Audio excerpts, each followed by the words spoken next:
2022년 그냥 양력으로 맞춰가지고 요즘에는 그냥 호랑이 해 이렇게 표현을 합니다.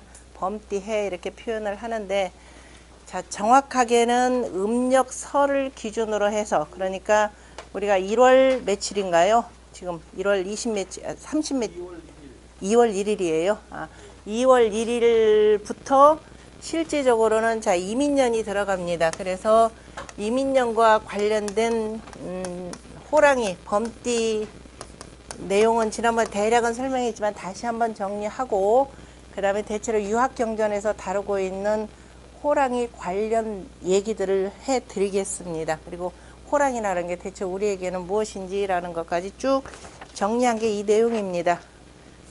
내용이 좀 넘쳐가지고 그 넓게 해가지고 읽기 조금 불편하실 겁니다. 그 호랑이 그러면은, 자, 우리가 보통 자, 이민년에서 이게 왜 호랑이가 되는지는 지난번에 천간지지 관련해서 설명을 드렸죠. 그래서 임이라라고 하는 것은 천간에 임계해서 자, 북방의 자수에 해당된다 그랬습니다. 북방수에 해당되고, 북방수는 색깔이 검은색이죠. 검은색이 되고, 자, 인이라라고 하는 것은 자, 우리가 지천태월이죠. 인이 진천태월 맞죠? 지천태월이라 그래서 우리가 정월이라라고 표현하고요. 하나라 역법으로는, 다시 말해서 오늘날 쓰는 음력 개념으로는 바로 이것이 바로 지지상으로는 인월에 해당되는 겁니다. 그래서 인월에다가 왜 호랑이를 했느냐, 조금 더 보충 설명을 한다라고 하면은, 자, 인월은 방향이 어디에 해당되나요? 자, 이게 자월, 자축, 그 다음에 인, 묘, 요렇게 될 겁니다. 묘가 정동방이죠. 그 다음에 자는 정북방이죠. 그럼 이는 무슨 방향이에요? 자, 우리는 항상 여기 이를 기준으로 해서 설명한다 그랬습니다. 그래서 동을 기준으로, 동과 서를 기준으로 해서 표현하고요. 그리고 여기 사입방이라 그러면은 이렇게 되죠. 사입방이 되고, 그럼 요 사입방이 동북 간방이었죠. 그래서 동북이라고 씁니다. 이걸 기준으로 해서, 자, 동북이라고 쓰고 동북 간방이라고 표현했고, 우리나라가 중국에 있는 낙양을 기준으로 해서 오늘날 그 표준시의 기준은 영국 그리니치 천문대 그랬습니다.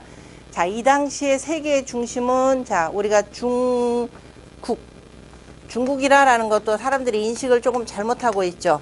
오늘날 거의 99%의 사람들은 중국이라 그러면은 중화인민민주주의 공화국, 그래서 중국 뭐 이렇게 표현을 하는데, 그렇게 얘기할 때는 그냥 한 나라의 국명에 불과합니다. 자, 우리가 유학 경전에서나 이렇게 보면 중국이라고 하는 것은 국중 개념이 되고요.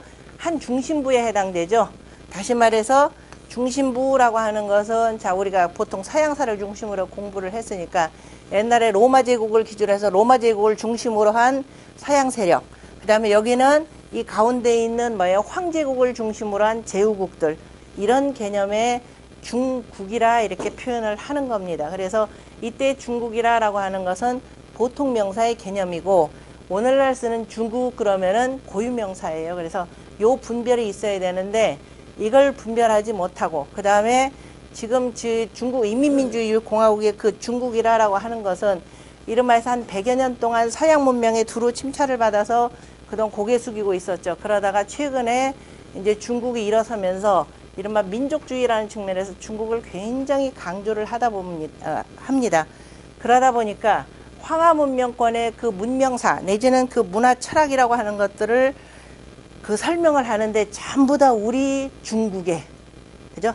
우리 중국에 이른바해서 작은 단위로 이렇게 축소를 하다 보니까 그 변방에 있는 우리나라나 다른 나라들이 중국에 대해서 어떻게 돼요? 굉장히 적대적 감정이 굉장히 많아집니다. 그래서 조금 보편타당한 철학으로서 자, 중국이 자리매김을 하려면은 우리 중국의 철학, 고유한 철학 이렇게 하지 마시고, 그죠? 황하 문명권의 유구한 황하 문명권의 철학 이렇게 하는 게 좋죠. 왜냐하면은 자, 서양의 오늘 철학이라고 하는 것은 뭐예요? 오늘 서구 문명의 바탕이라고 하는 것은 헬레니즘 문화와 히브리즘 문화 이 두 가지가 섞인 거죠. 그래서 두 개가 만들어져 가지고 오늘날 서양 철학에 서양 문화가 이렇게 태동이 되는 거면 나아진 거죠. 그 사람들은 뭐라 그래요? 우리 로마 제국이 뭐다라고 안 하고 우리 그다음에 뭐예요? 저 이슬람 뭐라 그러죠? 우리 아니 이슬람이란데 이스라엘 그죠?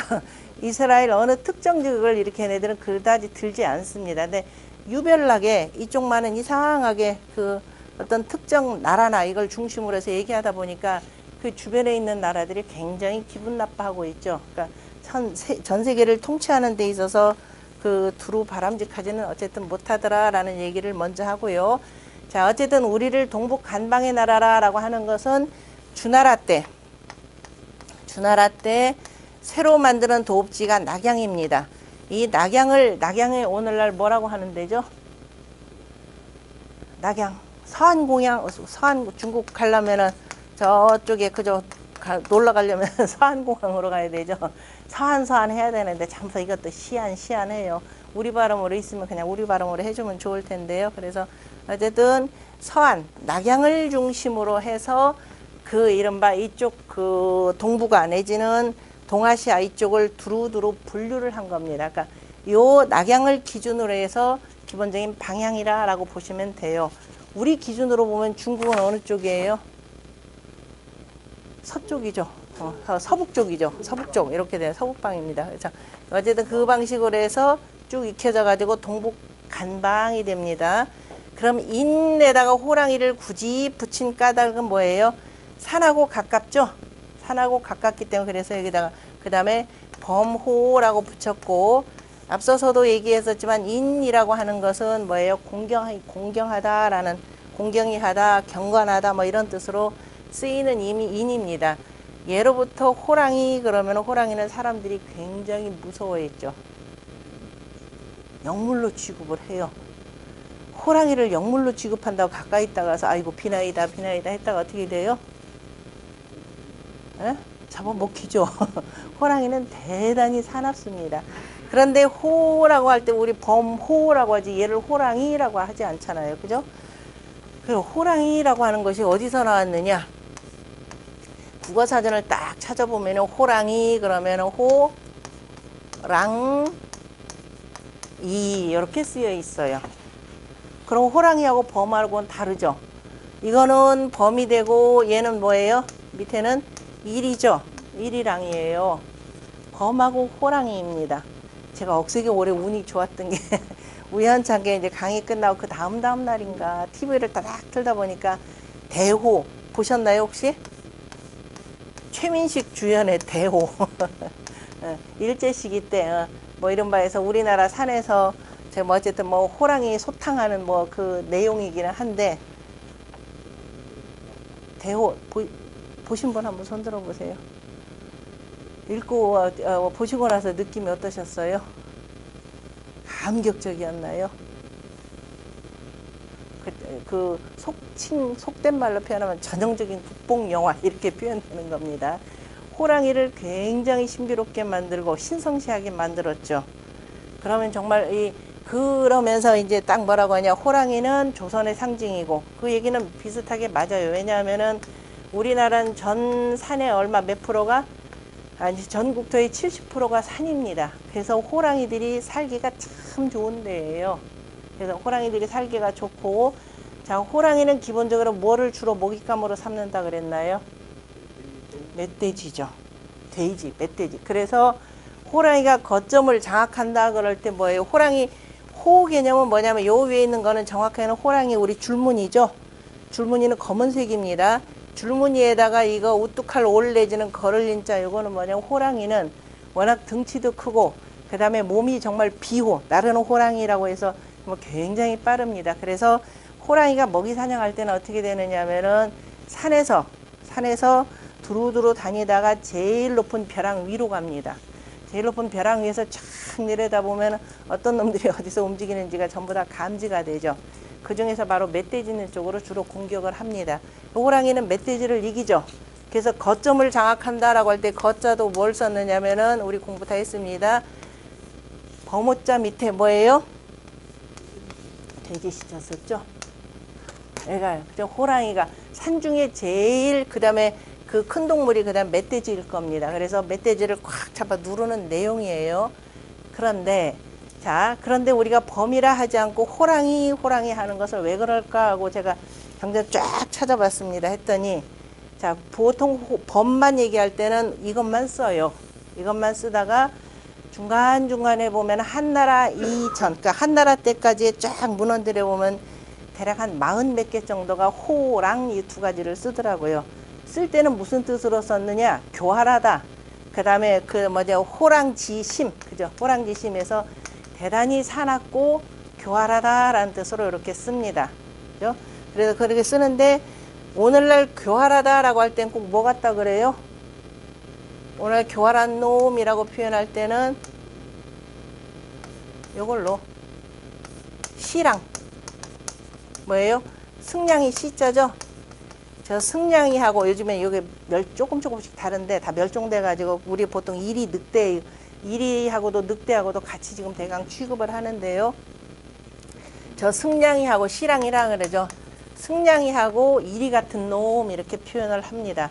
호랑이는 요즘 빼요. 왜냐하면 호랑이는 워낙이나 영물이기도 하고 그래서 특히도 우리나라에서는 영물로 이렇게 인식을 합니다.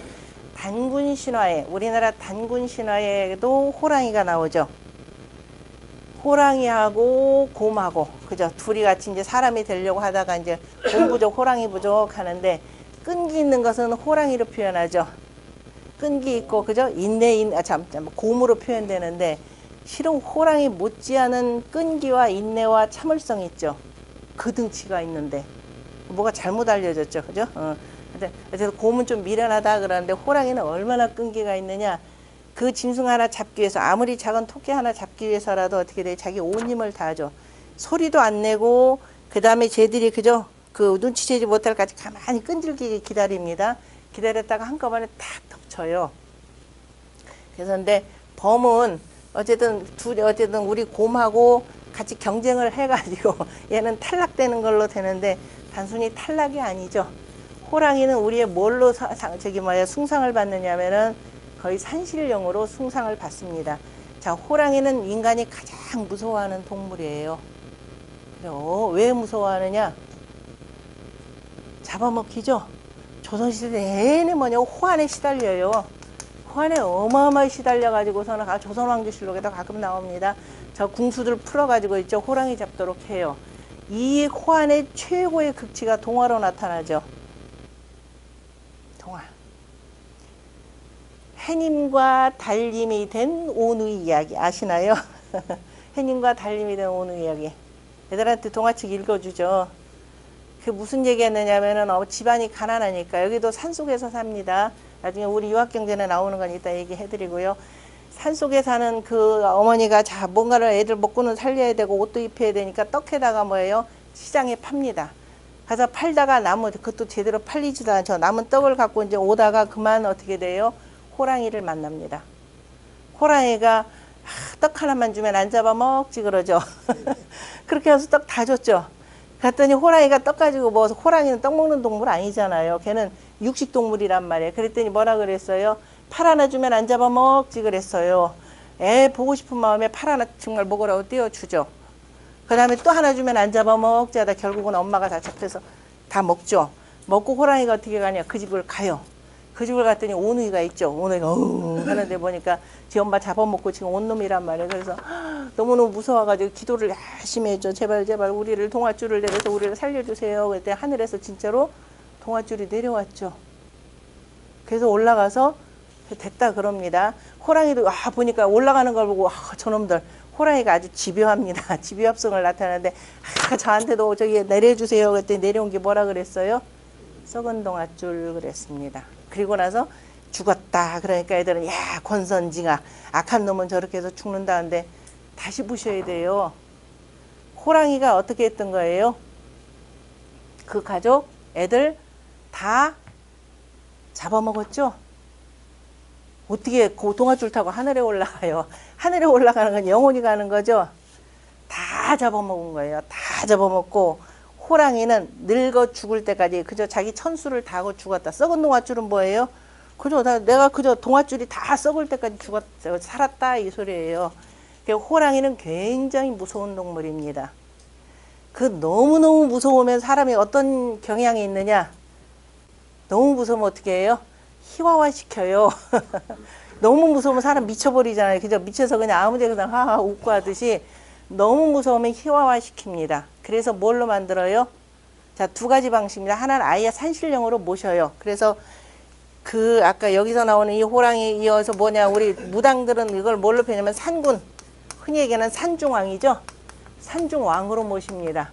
이걸로도 안 되니까 우리 산에 있는 정말 신령이다 그래서 산신으로도 모십니다. 무당들은 그래 뭐라고 하느냐, 산군이라 이렇게 표현합니다. 아마 대호에서는 산군이라 이렇게 표현하죠. 그 수렵군들이 이렇게 하고, 그 정말 멋진 호랑이죠. 그 무섭고 아주 눈이 빛나는 그 모습을 잘 그린 게 뭐냐면 김홍도의 무슨 그림이에요?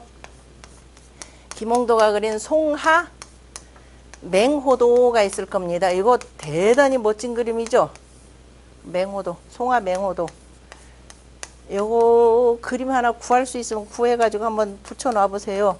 이 송하 맹호도는 정면으로 딱 쳐다보고 있고 뒤에 꼬리 약간 이렇게 구부리고 있고 꼬리가 위로 올라가 있습니다. 그래서 저 벽에다 그려놓고 이 옆에서 가서 보건 정면에서 가건 저기서 보건 호랑이 눈은 계속 나 따라와요.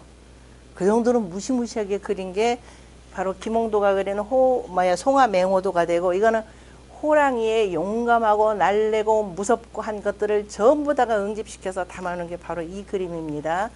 자, 이런 방식으로 하나에서 아예 경건하게 모시는 방법 하나가 있고, 그 다음에 아까 얘기했듯이 너무 무서우면 어떻게 돼요? 희화화 시키죠. 웃기는 걸로 만들어요. 그 올해 저 이민년, 특히 이민년이니까 이민년이면은 이 그림 하나 그 구에다가 벽에다 붙여놓는 게 괜찮을 거예요. 호작도 있죠. 호랑이하고 까치 두 마리가 노는 거예요. 까치가 아침에 울면은 뭐예요? 그날 좋은 일이 생긴다 그랬습니다. 그 좋은 일이 생기고, 그래서 호랑이를 같이 썼죠. 호랑이를 같이 써가지고 아예 희화화시켜서 웃기는 동물로 만들었습니다. 그래서 호랑이에 대한 무서움을 그 누그러뜨리는 방식으로 썼더라라고 하는 것이죠. 그래서 민화에 나오는 바로 호작도, 이 두 가지가 우리나라 호랑이 그림과 관련해서 가장 유명한 그림입니다. 그래서 그 호랑이에 대해서 사람들이 어떻게 인식했는지를 보여주는 대표적인 겁니다. 그래서 우리가 호랑이라 하지 말고, 저도 이제 워낙에나 입에 붙어가지고 호랑이 하는데 정확하게는 뭐라고 불러야 돼요? 범이라 불러야 돼요. 범. 우리 시골에서는 옛날에 노인네들 호랭이 그랬는데 호랭이 그러죠.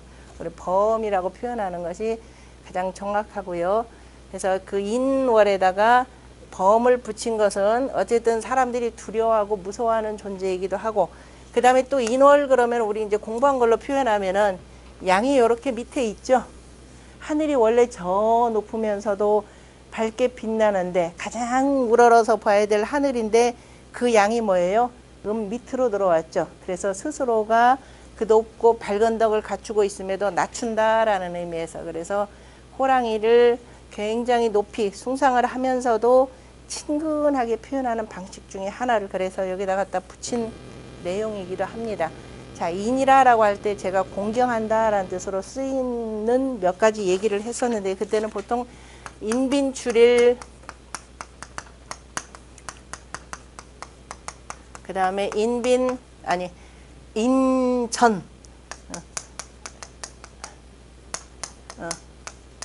인전, 납일, 이렇게 두 가지 표현했었죠. 그게 지금 요거 표현한 내용은요, 어디냐면은 그 일쪽에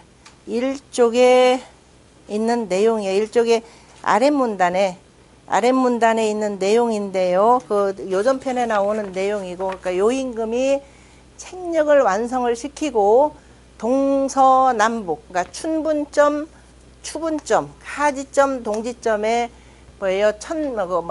관상감들을 다 보냅니다. 보내가지고 이게 지금 우리가 책력을 만드는 게 정확한지 아닌지를 실질적으로 다시 한번 재확인하는 과정입니다. 그래서 이제 봄에 해 뜨는 곳으로 표현해서 인빈출일, 그 출일이라 그러면은 해가 떠오르는데 마치 손님을 맞이하듯이 공경히 하라라는 뜻이 되고요. 그 다음에 인전나빌 이렇게 돼 있죠. 그거는 나빌이라라고 하는 드릴 납자니까 안으로 들어가는 거죠. 해 떨어지는 때, 그러니까 해가 떨어질 때 잘 그저 전별해서 전별한다 그러면 옛날에 먼 길 가는 사람한테 어떻게 돼요? 저 길거리까지 저만큼까지 마중 나가고 그 앞에서 그 다음에 뭐야 간단하게 술상 보고 술로 그저 술 대접해서 이렇게 보내는 겁니다. 그래서 그 책력에서 나오는 내용이고요. 자, 요거 하기 전에 조금 더 하나 본다면은요. 그 위에 보면은 자, 호랑이라고 하는 대표적인 그 얘기 하나를 드릴게요. 저 맨 위에서 보면은 세 번째 줄 보면은 대대렉이 부편입니다. 보라고 하는 것은 보호자, 부모란 뜻이고요. 부라고 하는 건 스승부죠. 그러니까 대대렉이 그러면 공자가 원래 예경이라고 하는 그죠? 공자가 예에 관한 책을 썼는데 그걸 우리가 이제 공자가 쓴 글은 경이라 표현하는 것이죠.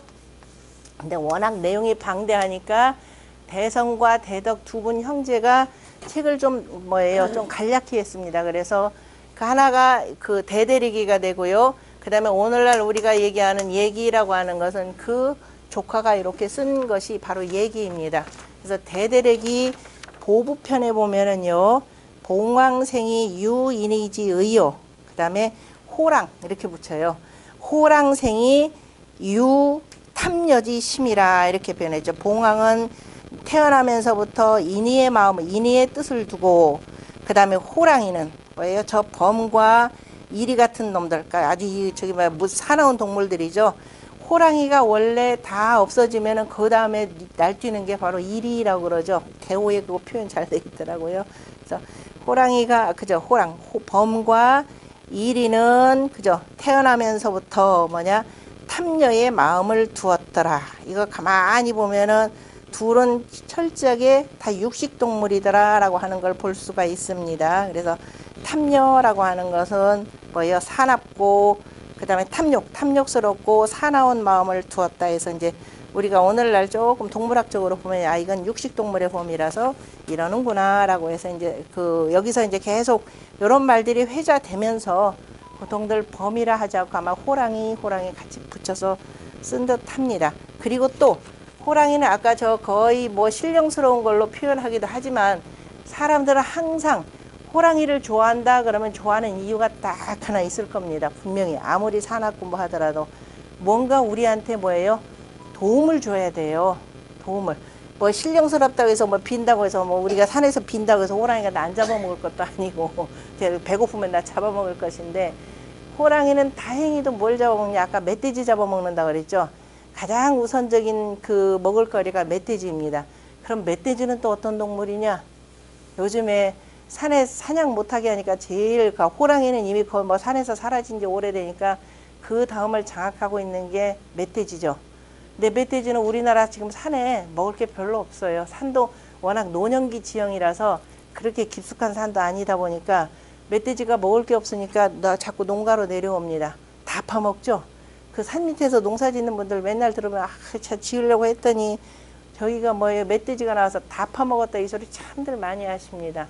그런데 자 옛날 사람들이 보면은 지금 제가 거기 납제 얘기를 굳이 쓴 이유가 뭐냐면 지금 음력으로 12월이죠. 음력으로 12월인데 납제라고 하는 것은 납제는 드릴 납제 음력 거기 보면 제가 거기 글을 읽어드릴게요. 납제는 동지 후 3술이죠.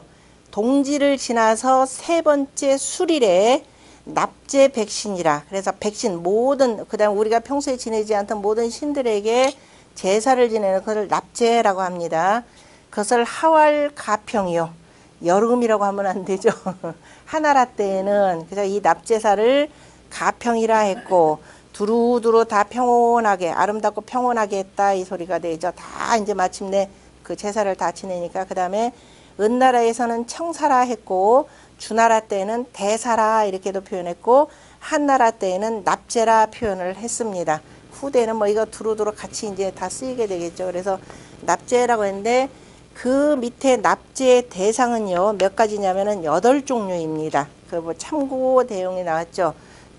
참고해 보면 그 얘기 교특생 편입니다. 교특생이라고 하는 것은 나라에서 천자가 저 교회죠. 교회에서 교제 지내는 겁니다. 교제를 지낼 때 우리가 그 특별히 여러 가지 그 희생들을 쓰는데요.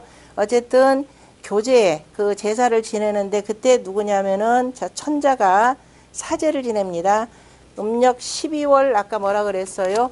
12월 동지를 지나서 그 세 번째 수일이니까 요번에는 보면은 동지를 지나서 세 번째 수일이 뭐냐가 제가 어제 달력 보니까 대한이죠. 다음 주에 대한이죠. 대한 다음 날이 세 번째 수일입니다. 주나라 때는 이랬고 중국에서는 4번 내내 있는데 우리나라 조선시대 때는 수일이 아니라 세 번째 미월 그랬어요. 이건 맞지는 않죠. 해가 저무는 때니까 미월은 음력으로 5미니까 6월이죠. 술월 그럼 음력으로 9월 이렇게 되는데 해서 조선에서는 지내다가 중간 거의 뭐 나중에는 조선에서는 폐지됐습니다. 어쨌든 자 그 주나라 때 그래서 누구한테는 대사치는 종류가 선색 그랬습니다. 선색이다 그러면은 자 제일 먼저 심고 거두고 다 그 장만해서 창고에다가 이렇게 거두도록 그렇게 만들어 둔 분이 누구냐면은 신농씨입니다. 그래서 신농씨를 선색이라 가장 먼저 자 농사를 거두도록 이렇게 만들어 주신 분. 두 번째는 사색입니다. 사 그러면은 뭐예요? 관리를 뜻하는 것이죠. 그래서 요임금 때, 순임금 때 농림부 장관을 하신 분이 바로 후직이죠. 이게 주나라의 선조가 되시는 분입니다. 그 다음에 세 번째가 백종입니다. 모든 백곡에는 그 각자의 신이 있다라고 하는 것이죠. 다 신령스러움이 있다. 그래서 모든 백곡신들에게 제사를 지내고요. 그 다음에 농이라고 했습니다. 농이라고 하는 것은 옛날 그 권농간 실제적으로 밭두럭에다가 그 논두렁에다가 그 저기 뭐야 그 거기다가 있으면서 항상 농사를 어떻게 짓는가 늘 살펴보는 사람이 그 전준인데요. 그 전준을 바로 농이라고 표현합니다. 그 다음에 우표철 그랬죠. 우리 우표인데 우표철이라 할 때 우라고 하는 것은 우정이라는 것인데요. 밭과 밭고랑이 저쪽에 그 옛날에 정전법에 의해서 쓰는 거니까 그래서 거기다가 우사를 짓고 그러니까 우뚝 저기 높이 솟은 집을 하나 짓는 것이죠. 거기다 전준이 거처하면서 그 다음에 이제 저 두루 보고 저쪽이 조금 뭐가 잘 안 됐다 그러면 가서 이제 농사 독려해주는 바로 그 전준을 그 전준이 거처하던 그 집터에다가도 바로 이제 그 사제를 드리고요. 그 다음에 금수 다시 말해서 농사와 관련이 깊은 여러 동물들이 있죠. 뭐 소, 말, 뭐 노새, 당나귀 뭐 이런 애들, 그죠? 이런 애들한테도 하고 그 다음에 지금 여기서 나오는 호랑이 얘기하려면 묘호입니다. 묘는 고양이죠.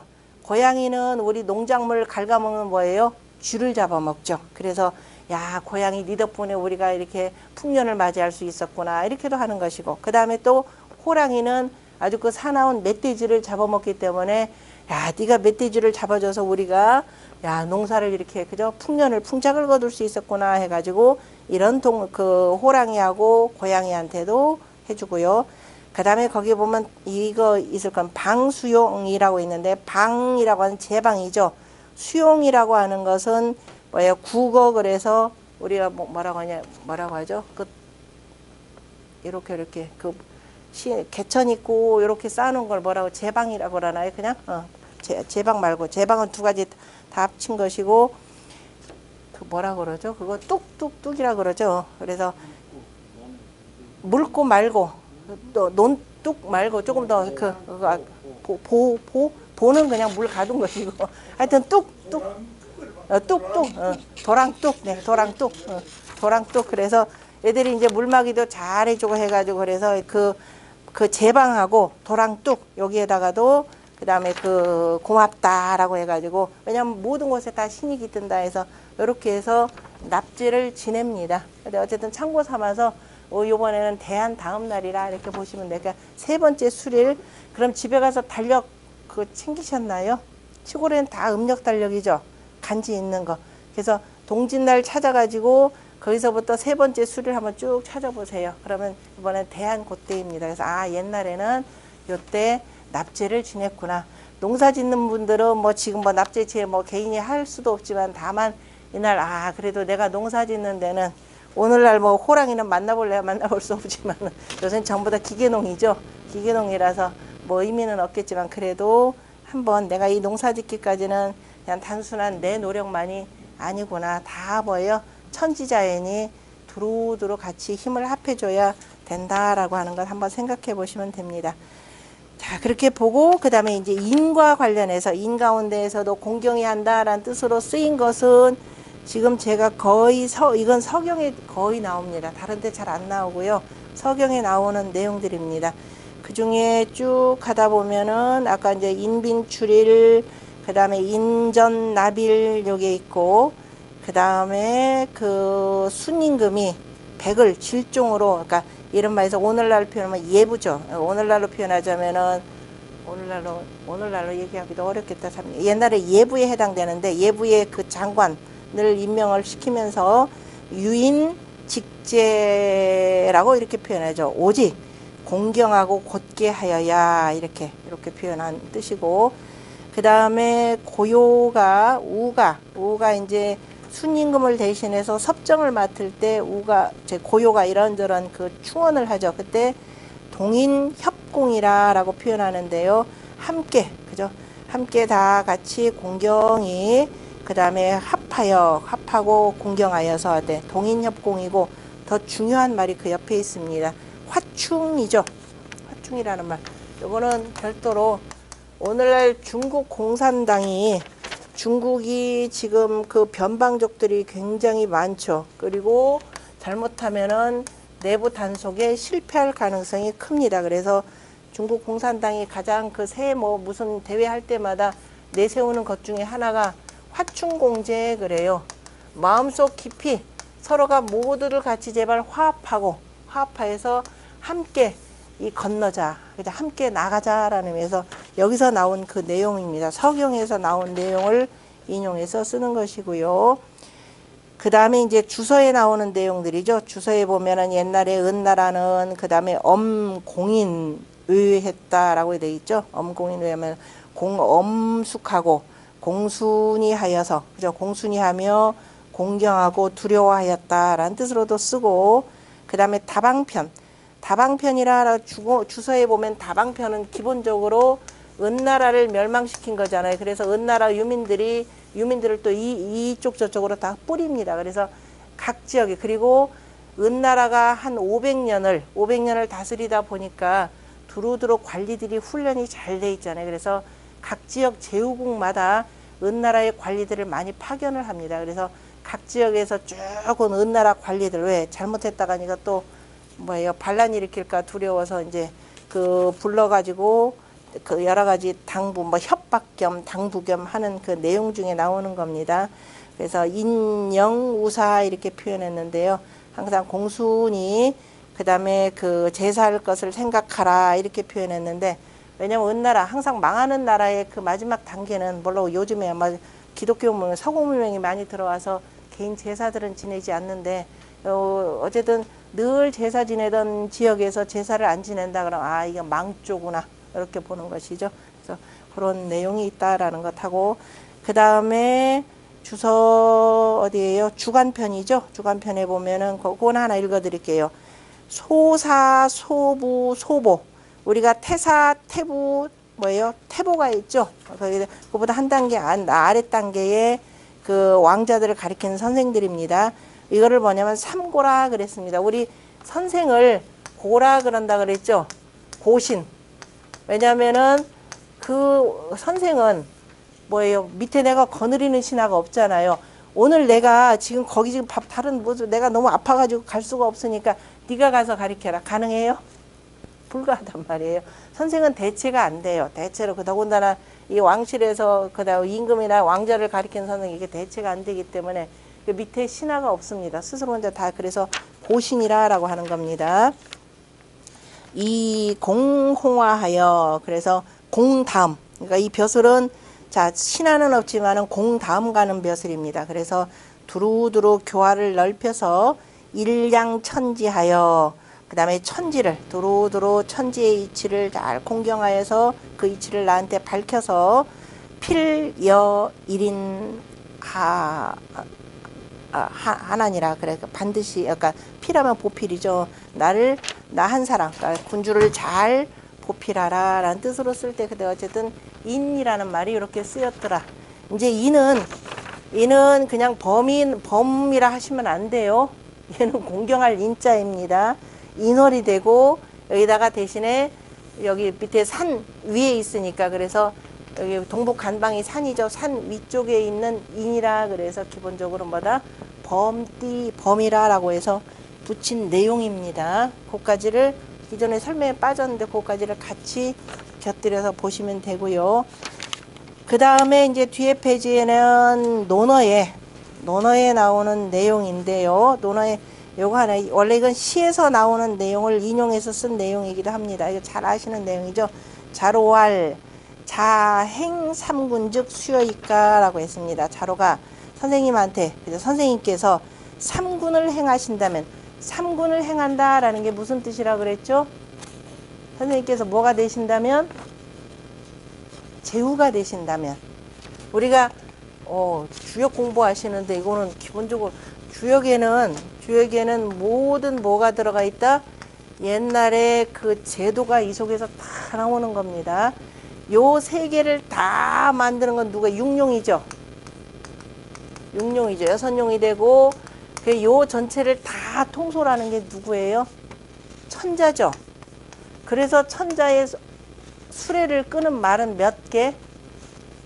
육마죠. 그 시승육룡하여 그때 시승육룡하여서 여선용을 타고서 그저 때로는 여선용을 타고서가 아니라 여선용을 탄 게 아니라 그 여선용은 뭐예요? 이 속에 때로가 아니라 그저 시승 때는 여선용을 탔다라는 얘기는 뭐예요? 이게 바로 1년 12달을 다 표현하는 말이라 그랬습니다.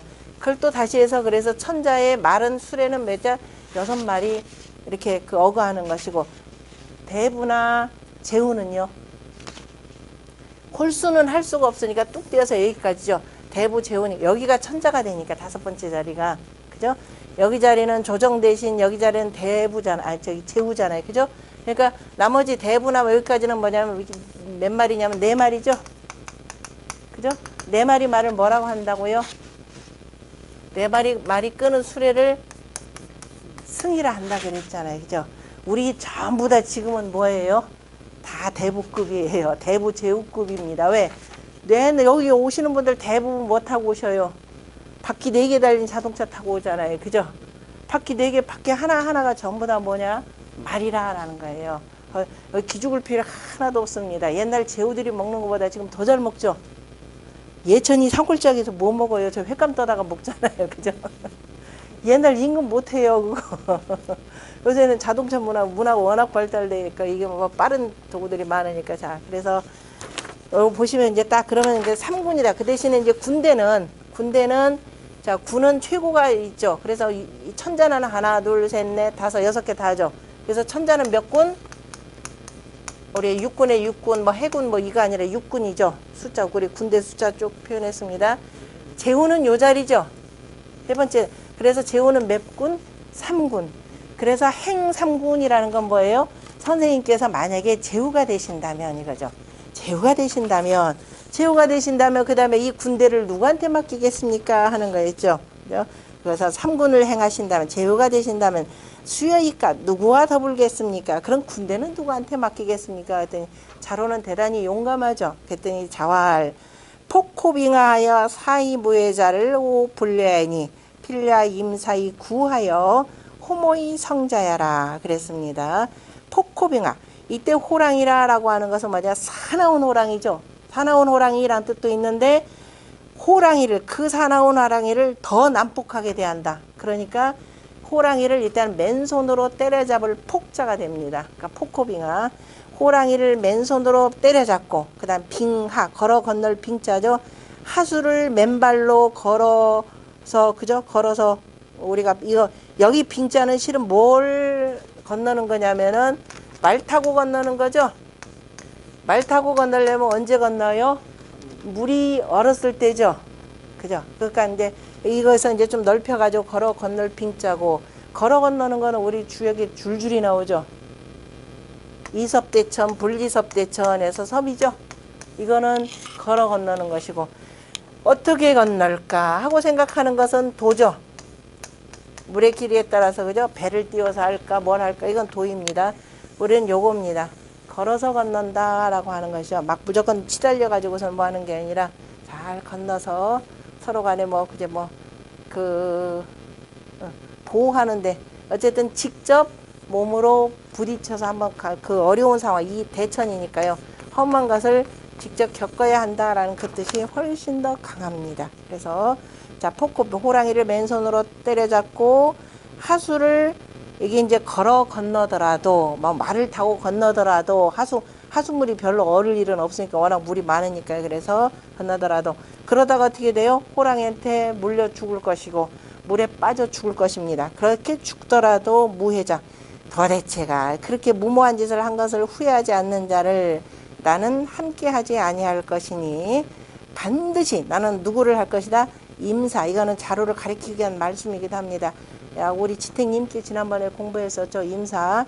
그래서 어떤 일에 임해서 항상 두려워한다라는 건 그냥 벌벌 떨고 안 나가는 것이 아니라, 내가 이 군사를, 어차피 전쟁하면 많은 사람이 죽을 텐데 아이고 저걸 어쩌나 하는 마음을 갖고 한 사람이라도 희생을 덜 내게 하기 위해서, 그래서 이 전쟁을 기본적으로 두려워하는 마음, 공구수성하는 마음이 되겠죠. 공구수성. 항상 우리가 군자는 공구수성이라 그랬습니다.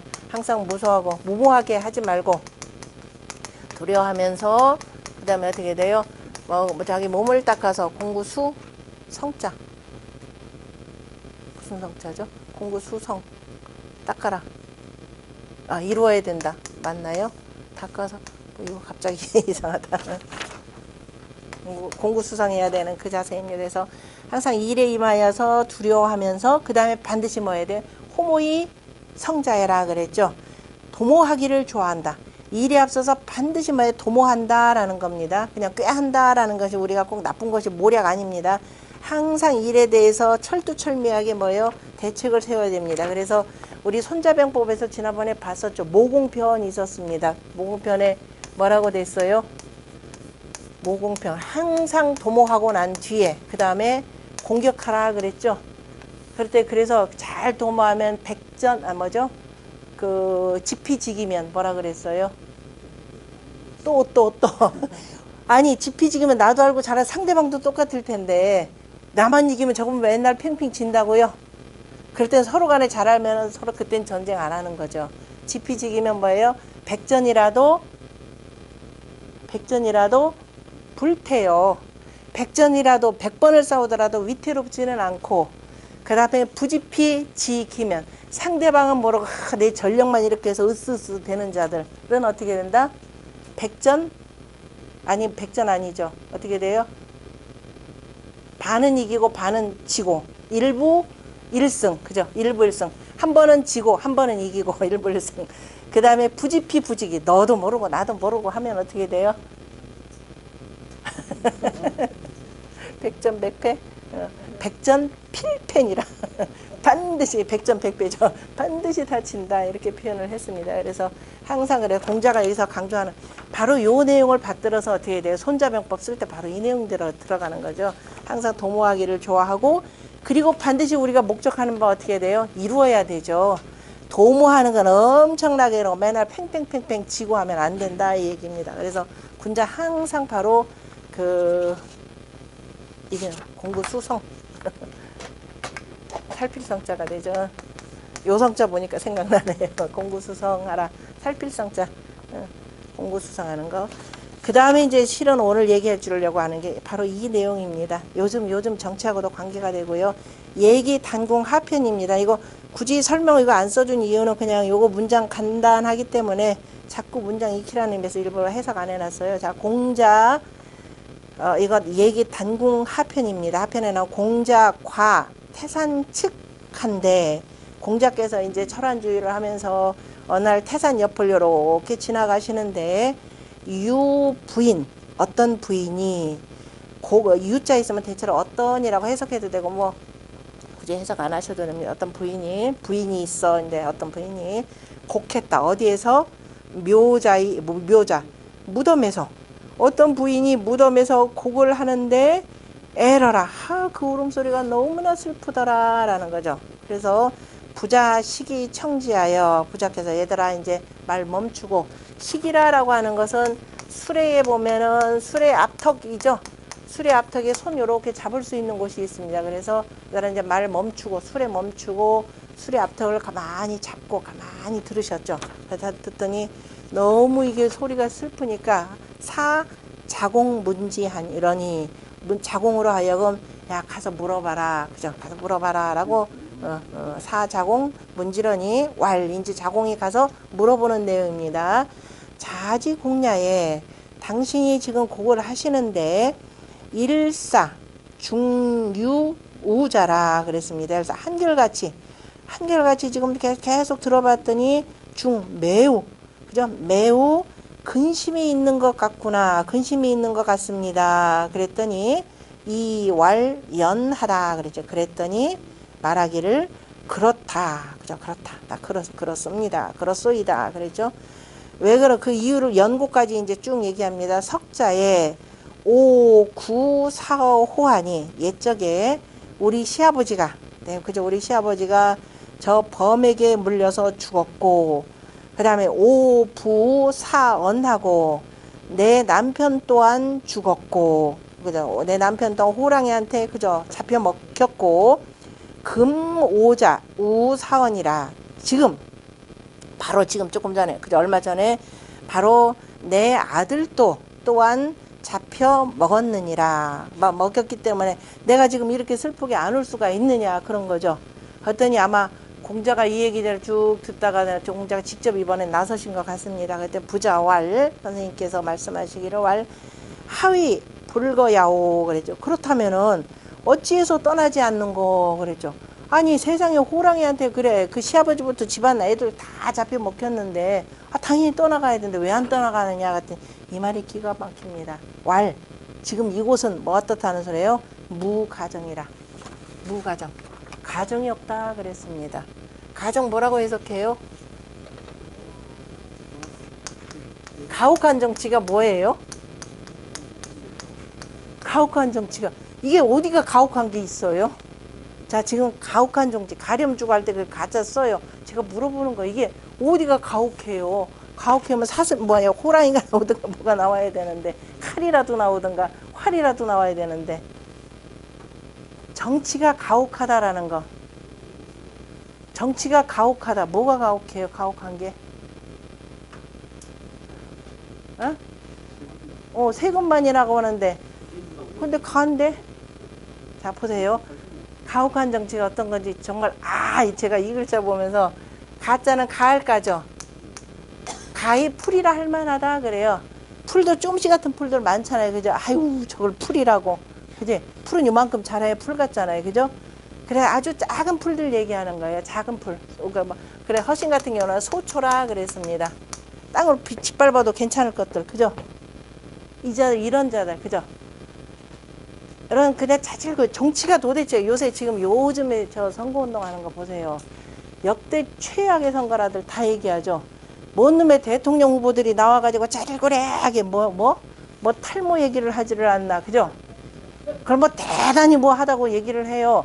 지금 왜 다른 해외 언론에서는 저 나라한테 북한이 미사일 쏘는데 지금 대선 전국에서 지금 북한 문제에 대해서 뭐라고 한참 얘기하고 국가지 대사를 논해야 되는데 이건 일치 없고 무슨 탈모 얘기나 한다고 하면서 다른 나라에서 비웃어요. 지금 우리나라를.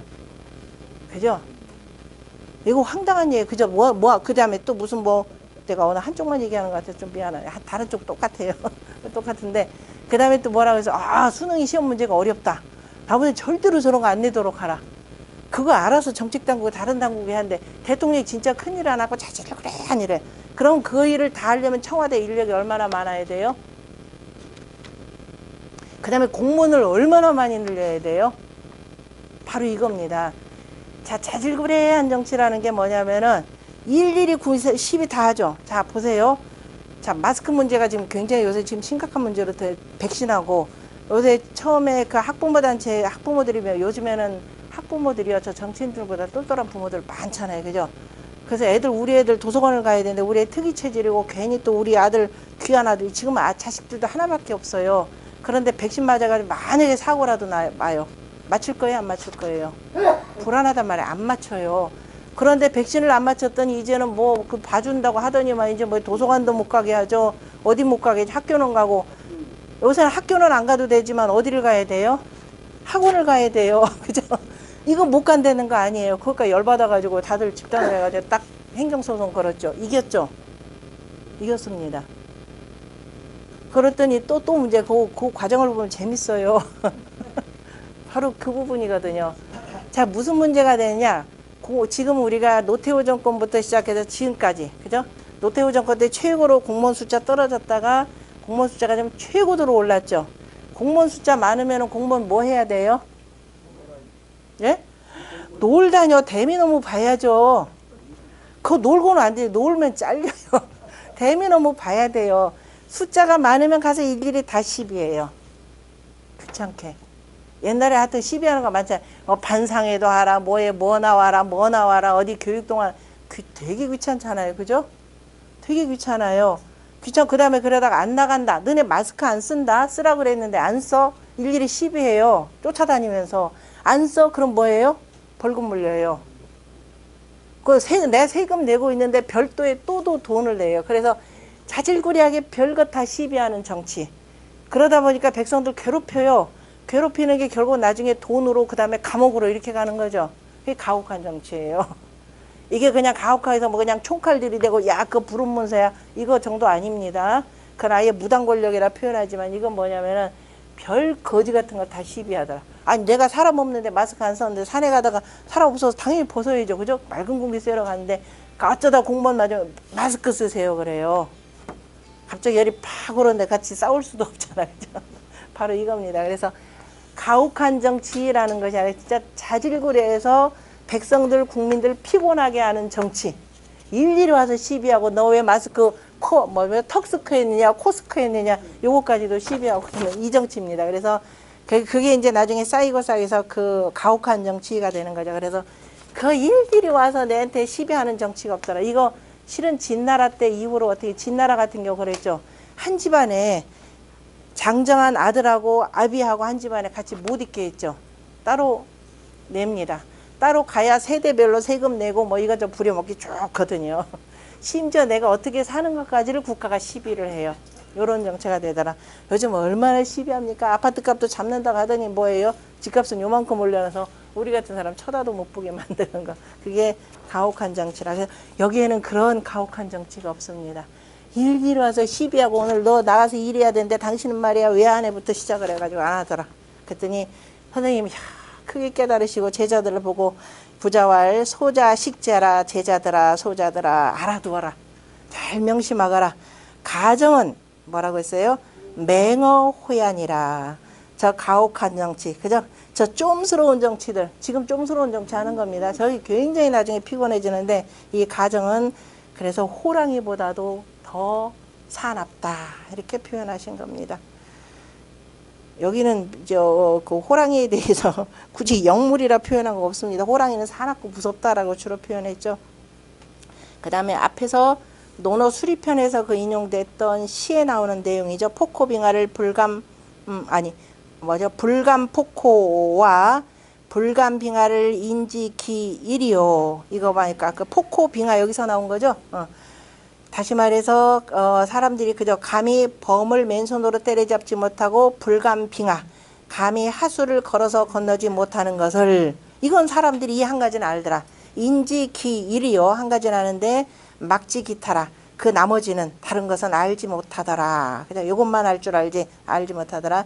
전전긍긍하여 여림시면하며 그죠? 두렵고 하면서 조심하고 조심하여서 여림시면 원래 임괴로운 의미 들어가 있죠. 그래서 깊은 연못에 다다른 듯 열이 박빙이라 그죠?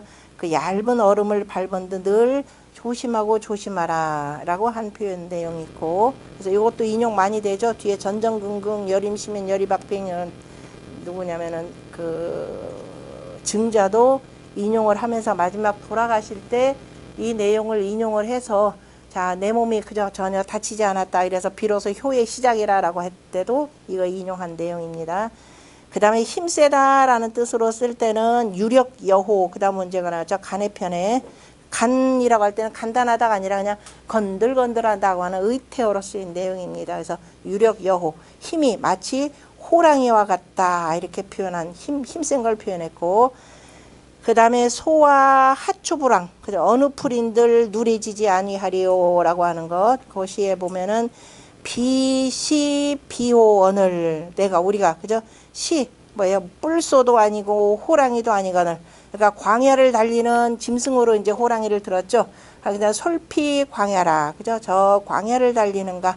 우리가 그저 뿔소도 아니고 호랑이도 아닌데 왜 맨날 이 전쟁 때문에 이리 왔다 저리 갔다 하는가. 이걸 표현하는 겁니다. 정부여. 그죠? 우리 부역 간 사내들이여. 그죠? 요즘으로 보면 옛날에 군대 간 거죠. 조석 불가로다 아침 저녁도 자 한가로울 겨를이 없도다 이렇게 표현한 내용인데요. 요 내용은 그 비시 비오라 솔피 광야 요 내용은 하나 알아두세요.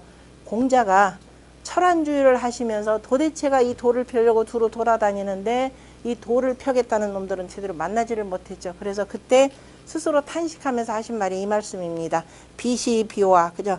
우리가 뿔소도 아니고 호랑이도 아닌데 솔피 광야 우리가 저 광야를 따라서 어찌 돌아다니는고 이렇게 표현한 그 말씀도 있습니다.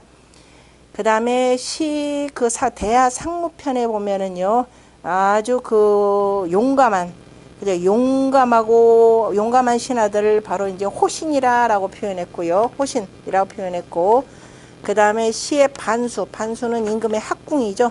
학궁에 보면은 역시 호신이라 나오죠. 교교 호신에서 아주 용감한, 그죠? 용감하고 굳센 날린 신하들을 호신이라 표현했고요.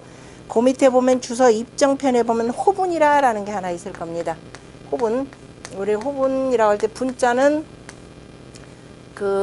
우리 그 주역의 괴명으로는 비자로 읽는 겁니다. 산화 비께인데 원래는 빛날 분자예요. 호분 그러면은 호랑이 같이 굉장히 날래서 아주 그 기량이 뛰어나게 빛난다. 그래서 이른바 왕친위대를 표현합니다. 옛날에 천자의 친위대, 군주의 친위대를 호분이라고 표현하는 것.